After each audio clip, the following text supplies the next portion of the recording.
SEO local ou ads local pour faire plus de clients au niveau local sur Google? C'est la question que 99% des clients qui m'appellent professionnels se posent et ils passent à côté de la métrique la plus importante. Résultat, la plupart du temps, ils ont perdu du temps et de l'argent, ils n'ont pas fait de clients, alors que leurs concurrents ont récupéré toute la SERP. Alors concrètement, est-ce que je dois faire du SEO local organique ou est-ce que je dois payer de la publicité locale sur Google pour faire un max de clients?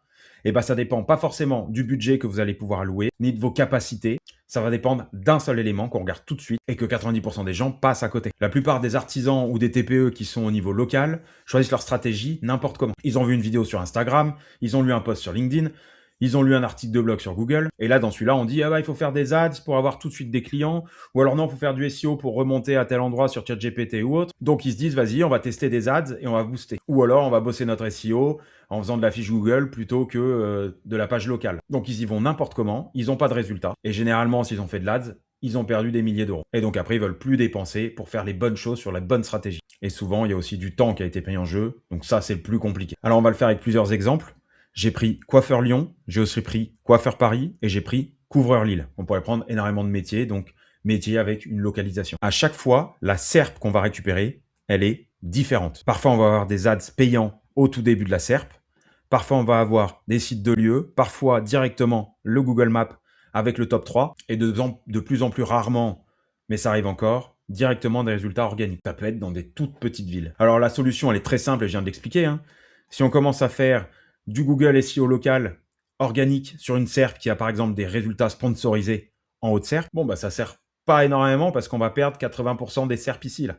80% des utilisateurs, ou 75%, je me souviens plus de la stat que j'avais lu, ils vont s'arrêter ici, ils vont lire couvreur Lille, habitat couvreur, Rémi, bon pourquoi pas, et puis après ils vont descendre et il y en a d'autres qui arrivent là qui sont en sponsor. Donc là, si on veut récupérer des clients sur cette SERP, il va falloir faire du local ad service. Si on est sur la SERP avec des coiffeurs, là on va pouvoir regarder par exemple coiffeur Paris, il y a peut-être beaucoup d'établissements, en effet, je peux aller sur d'autres pages mais je ne vais pas y aller pour pas perdre de temps. On voit qu'on a un peu de sponsorisé ici, donc ça pourrait passer par Google Ads, mais je vois aussi que là, il n'y a pas de sponsor, donc c'est-à-dire que si je travaille bien ma fiche Google My Business avec les bonnes méthodes, je peux remonter ici. D'ailleurs, si tu ne sais pas faire et que tu ne sais pas travailler ta fiche Google My Business tout seul, tu peux me contacter par DM. Tu as mon lien qui est en dessous de la vidéo, et moi je peux t'aider à booster ta fiche Google My Business et remonter dans le top 3 de Google Maps. Bon voilà, tu l'as compris, ta vraie rentabilité ne va pas dépendre complètement de la stratégie que tu veux mettre en place, elle va aussi dépendre de la SERP, comment tu te positionnes. Et c'est pareil quand on va les regarder sur ChatGPT, Perplexity, les LLM de manière générale, c'est quels sont les résultats qui vont ressortir avec quel type de source pour voir sur quel type de structure d'article, j'ai envie de dire, ou de netlinking ou autre, sur lesquels il faut travailler, sur quel genre de citation il faut travailler, sur quel site il faut se retrouver. Tout part de la première analyse. Et c'est précisément cette étape que la plupart des gens ne font pas et que tout le monde reste bloqué sur bah, je vais être premier, je veux des clients tout de suite, donc je vais faire du Google Ads. Et tu vas peut-être perdre des milliers d'argent et avoir un ROI hyper éclaté. Alors concrètement, qu'est-ce que tu vas faire maintenant?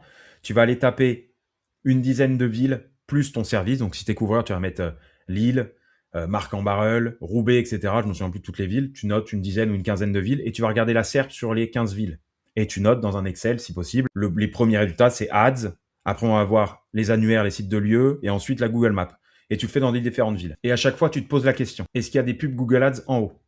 Est-ce qu'il y a des pubs ad service en haut? Est-ce qu'il y a le pack local en organique qui est arrivé en premier? Est-ce qu'il y a des agrégateurs, des sites de lieux? Donc tu vois là, je les ai pas. Par contre, ici sur Paris, je les avais. Treadwell, le bonbon. Tu vois là, typiquement, je pourrais me dire, je vais contacter le bonbon pour voir est-ce que je pourrais apparaître dans votre article. Combien ça me coûte? Ça me coûte 200 balles. Ok, c'est pas grave, j'y vais. Ça me coûte 300 balles. Ok, j'y vais quand même. Parce que je sais qu'on va nous voir ici. Il faut le prendre en compte dans ta stratégie, il faut le prendre en compte dans ton budget.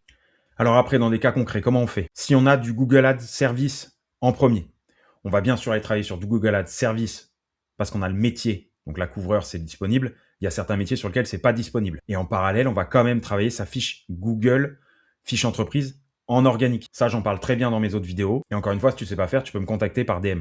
Bien sûr, l'organique sera secondaire, mais ça va être important pour donner de la crédibilité à ta fiche et pour remonter plus tard dans les résultats de ChatGPT, par exemple, ou un autre LLM. Si la SERP est principalement organique, on va travailler en priorité la fiche entreprise Google. Et là, je vois par exemple que tout le monde a un site web, prise de rendez-vous ici, ou itinéraire. Et bien, il faut absolument que si je suis NM Modish, je ne le connais pas, il faut que j'ai mon site web, il est là. Il faut aussi que j'ai ma prise de rendez-vous sur ma fiche Google.